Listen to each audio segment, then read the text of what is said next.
Welcome back दोस्तों। आज हम एक्सप्लेन करने जा रहे हैं 1999 की एक ड्रामा रोमांस फिल्म जिसका नाम है क्रूएल इंटेंशंस। हम आज इस फिल्म में देखेंगे कि कैसे एक सौतेली बहन अपने भाई को कुछ करने का चैलेंज देती है और अगर उसका भाई जीत जाता है तो वो उसके साथ सेक्स करेगी। तो आइए देखते हैं कि क्या है वो चैलेंज और क्या उसका भाई उसे जीत पाता है। फिल्म की शुरुआत सेबेस्टियन वॉलमॉन्ट से होती है जो एक अमीर घर का बिगड़ा बेटा है और किसी भी लड़की को अपने प्यार में फंसा लेता है। एक दिन की बात है, सेबेस्टियन 1956 की अपनी सबसे पसंदीदा गाड़ी जैगवार रोडस्टर से डॉक्टर ग्रीनबॉम से मिलने जा रहा है जो उसकी थेरेपिस्ट है। सेबेस्टियन अपनी थेरेपिस्ट डॉक्टर ग्रीनबॉम से कहता है कि वो एक अमीर घर का बच्चा है जिसके माँ बाप उसका थोड़ा भी ख्याल नहीं करते हैं। तो डॉक्टर ग्रीनबॉम सेबेस्टियन से कहती है कि उसे आज की इस सेशन पे ध्यान देना होगा और ये सुन के सेबेस्टियन अपने सर को धीरे से शीशे के दरवाजे पे पटकता है। फिर डॉक्टर ग्रीनबॉम बोलती है कि इसमें सेबेस्टियन की कोई गलती नहीं है क्योंकि कुछ लोगों के लिए बच्चे से जवान होने का दौर मुश्किल होता है, पर ये और भी मुश्किल होता है जब उनके माँ बाप उन्हें ना समझे। उसके बाद डॉक्टर ग्रीनबॉम उसे एक बुक देती है जिसपे डॉक्टर ग्रीनबॉम ने खुद साइन किया हुआ है और वो बुक बच्चों की परवरिश के बारे में है। फिर सेबेस्टियन डॉक्टर ग्रीनबॉम से बोलता है कि उसने बस एक बार ही सेक्स किया है और ये बहुत बचकानी बात है और बोलता है कि पहले वो सोचता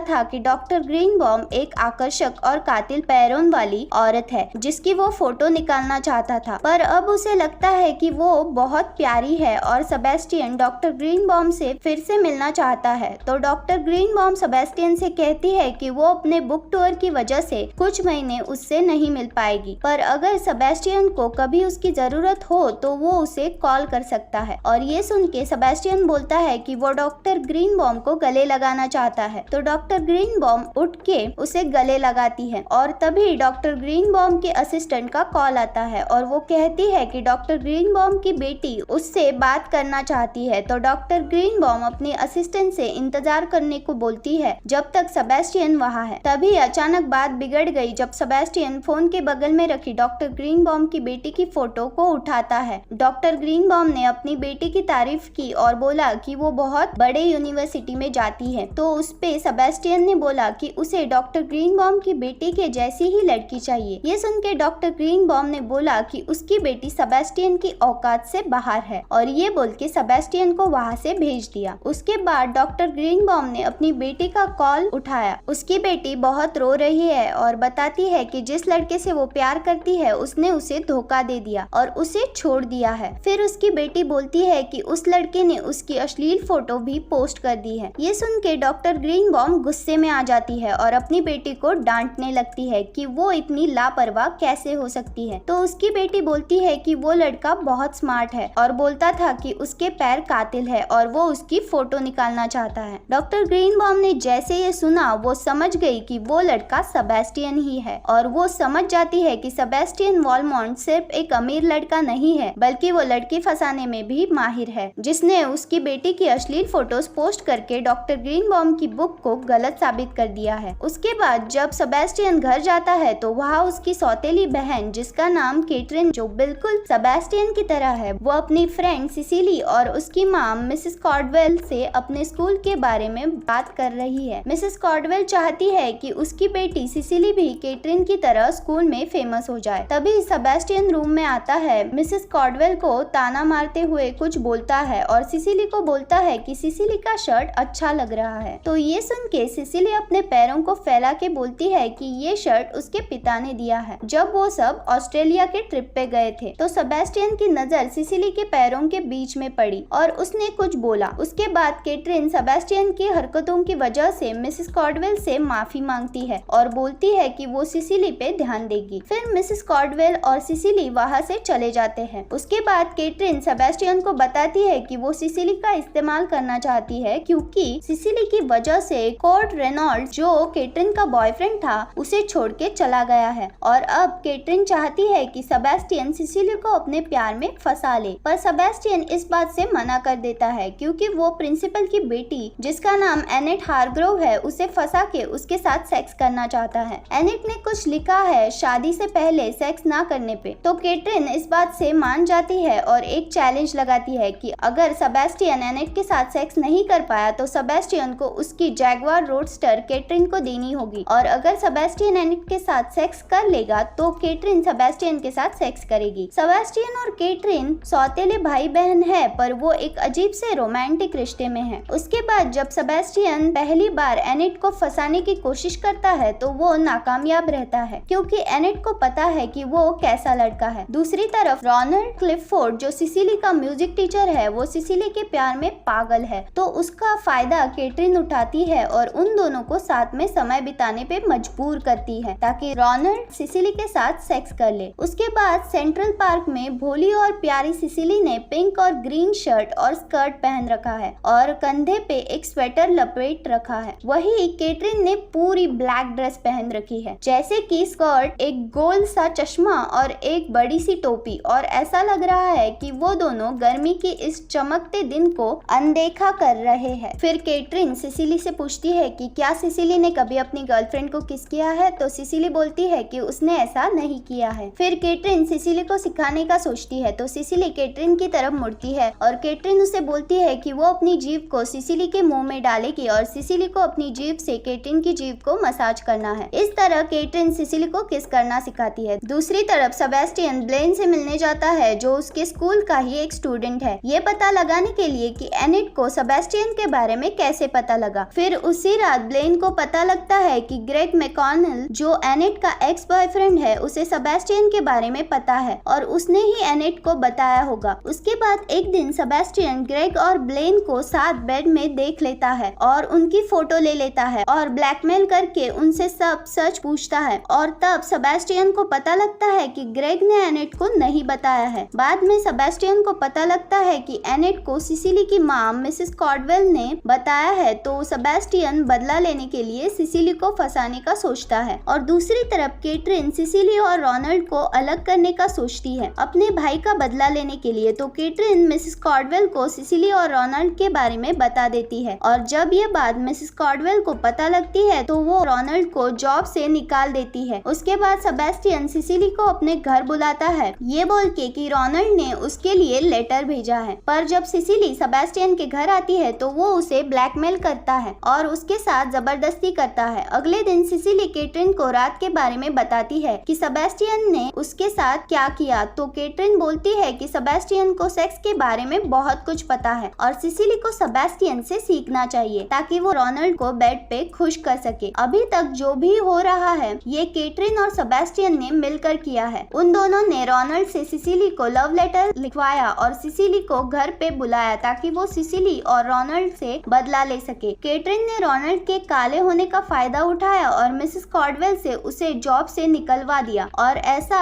इसलिए हुआ क्योंकि मिसेस कॉर्डवेल नहीं चाहती है कि उसकी बेटी सिसिली किसी काले लड़के से प्यार करे, और इस तरह वो अपना बदला ले रहे हैं। दूसरी तरफ सेबेस्टियन ऐसी हरकतें करता है ताकि एनिट को लगे वो अच्छा इंसान है। सेबेस्टियन एनिट से कहता है कि वो सबकी फिक्र करता है और इसलिए वो एनिट की मदद करता है जहाँ एनिट काम करती है। सेबेस्टियन पैसे भी दान करता है संस्थाओं के लिए और एनिट उसे देखती है, और ये सब सेबेस्टियन एनिट को वापस जीतने के लिए कर रहा है। उसके बाद सेबेस्टियन एनिट को वापस ले जा रहा है और कहता है कि उसे मिसेस शुगरमैन के साथ मजा आया, और सेबेस्टियन को लगता है कि मिसेस शुगरमैन बहुत अच्छी है, पर एनिट सेबेस्टियन के इस बात पे यकीन नहीं करती है और हंस देती है। तो सेबेस्टियन बोलता है कि वो मजाक नहीं कर रहा है और बोलता है कि मिसेस शुगरमैन ने उन्हें 3 बार बैक गेमों में हरा दिया। पर थोड़ी देर बाद सेबेस्टियन एनिट से बोलता है कि उसे पैसे दान करना पसंद नहीं है, वो बस इसलिए खेल रहा था क्योंकि उसे मजा नहीं आ रहा था। तो एनिट सेबेस्टियन से बोलती है कि कोई बात नहीं है, और ये भी बोलती है कि वो बुरा इंसान नहीं है। इस बात पे सेबेस्टियन बोलता है कि उसे लगता है कि एनिट के लिए अच्छा बनना सेबेस्टियन के लिए एक रेस जैसा है जो वो कभी नहीं जीत सकता है। उसके बाद एनिट सेबेस्टियन को बोलती है कि वो गुस्सा ना करे और बात को बदलने की कोशिश करती है। सेबेस्टियन के मूड को अच्छा करने के लिए एनिट अजीब सा मुंह बनाने लगती है सेबेस्टियन को हंसाने के लिए। सेबेस्टियन जब एनिट को देखता है तो वो हंसने लगता है और बार बार उसे ऐसा मुंह बनाने के लिए मना करता है। फिर एनिट सेबेस्टियन को शांत होने को बोलती है और उसका हाथ पकड़ लेती है। उसके बाद से सेबेस्टियन एनिट से सच्चा प्यार करने लगता है और एनिट भी उससे प्यार करती है, पर वो इस बात को मान नहीं रही है। तो इस बात पे सेबेस्टियन एनिट से बोलता है कि वो प्यार तो चाहता चाहती है पर रिलेशनशिप में नहीं आना चाहती है, उस इंसान के साथ जो उसकी सबसे ज्यादा फिक्र करता है। सेबेस्टियन की इस बात पे एनिट को बुरा लगता है और वो वहाँ से चली जाती है। उसके बाद सेबेस्टियन एनिट के पास जाता है और बोलता है कि वो उससे सच में प्यार करता है और एनिट मान जाती है। उसके बाद सेबेस्टियन कैटरीन के पास आता है और वहाँ कैटरीन उसे बोलती है कि वो चैलेंज जीत गया है तो सेबेस्टियन कैटरीन के साथ सेक्स कर सकता है, पर सेबेस्टियन उसे मना कर देता है क्योंकि वो एनिट से सच्चा प्यार करता है और इस बात पे कैटरीन बहुत गुस्सा हो जाती है। तो सेबेस्टियन कैटरीन से ये सब करने से मना करता है क्योंकि उससे उन दोनों की इज्जत खराब हो सकती है। उसके बाद सेबेस्टियन एनिट से जाकर बोलता है कि वो एनिट से प्यार नहीं करता है, वो बस उसे देख रहा था कि वो बेड में कैसी है। ये सुन के एनिट गुस्से में आ जाती है और सेबेस्टियन को वहाँ से जाने को बोलती है। फिर सेबेस्टियन कैटरीन के पास जाता है और बोलता है कि उसने एनिट से ब्रेकअप कर लिया है और अब सेबेस्टियन कैटरीन के साथ सेक्स करना चाहता है, पर कैटरीन बोलती है कि वो जानती है कि सेबेस्टियन एनिट से सच्चा प्यार करता है और बोलती है कि वो सेबेस्टियन का इस्तेमाल कर रही थी अपने मजे के लिए। और उसके बाद कैटरीन सेबेस्टियन से बोलती है कि वो लूजर के साथ नहीं सोती है। इन सब के बाद सेबेस्टियन एनिट से बात करने की बहुत कोशिश करता है पर एनिट उससे बात नहीं करती है। उसके बाद सेबेस्टियन एनिट को अपनी जर्नल भेजता है जिसमें लिखा है कि वो एनिट से कितना प्यार करता है, इस उम्मीद के साथ कि एनिट उसे पढ़ेगी और वो एनिट से माफी मांगना चाहता है। दूसरी तरफ कैटरीन रोनाल्ड को सेबेस्टियन और सिसिली के रिश्ते के बारे में बताती है और बोलती है कि कैटरीन ने सेबेस्टियन और सिसिली को कुछ करते देखा है। उसके बाद एनिट के घर के नीचे रोनाल्ड और सेबेस्टियन में इस बात पे लड़ाई होती है। तभी सेबेस्टियन को ढूंढते हुए एनिट वहाँ आती है और उन दोनों की लड़ाई रोकने की कोशिश करने लगती है, पर वो लड़ाई रोकते वक्त रोड पे गिर जाती है और उसकी तरफ एक टैक्सी आने लगती है। तभी सेबेस्टियन एनिट को वहाँ से धक्का देके हटा देता है और उस टैक्सी से सेबेस्टियन का एक्सीडेंट हो जाता है। सेबेस्टियन को देख के एनिट तुरंत उसके पास आती है और सेबेस्टियन से बोलती है कि वो उससे बहुत प्यार करती है और तभी सेबेस्टियन मर जाता है। सेबेस्टियन के मरने के एक हफ्ते बाद उसका फ्यूनरल उसके स्कूल में रखा जाता है और फ्यूनरल पे कैटरीन बोलती है कि उसने बहुत कोशिश की सेबेस्टियन को खुद के जैसा बनाने की, पर जैसे वो बोल ही रही होती है कि स्टूडेंट्स उठ के वहाँ से बाहर जाने लगते हैं और ये देख के कैटरीन गुस्से में आ जाती है और बाहर जाती है देखने के लिए कि क्या हो रहा है बाहर। तभी वो बाहर देखती है सिसिली अपने हाथ में सेबेस्टियन की जर्नल की कॉपीज लेके सबको दे रही है। उस जर्नल का नाम क्रूएल इंटेंशंस है जिसमें सेबेस्टियन ने अपनी सौतेली बहन कैटरीन की सच्चाई के बारे में लिखा है कि वो ड्रग्स लेती है और वो अपने ड्रग्स को अपनी मोतियों की माला में रखती है। उस जर्नल में सेबेस्टियन के बारे में सब लिखा है और उस चैलेंज के बारे में भी लिखा है जो कैटरीन ने उससे लगाई थी और ये भी लिखा है कि वो एनिट से कितना प्यार करता है। उसके बाद सबको कैटरीन की सच्चाई का पता लग जाता है और प्रिंसिपल कैटरीन से उसकी माला ले लेते हैं जिसमें वो ड्रग्स रखती है। लास्ट में दिखता है कि एनिट ने अपने चश्मे को पहन रखा है और सेबेस्टियन के जर्नल को अपने बगल में रखा है और सेबेस्टियन के जैगुआर रोडस्टर में बैठ के सेबेस्टियन की यादों को याद करते हुए कहीं जा रही है। और इसी के साथ ये फिल्म यही खत्म होती है। अगर आपको ये फिल्म पसंद आई हो तो इस वीडियो को अपनी फैमिली फ्रेंड सर्कल में शेयर जरूर कीजिए। साथ ही इस वीडियो को एक लाइक और चैनल को सब्सक्राइब करना मत भूलिए। And finally thanks for watching.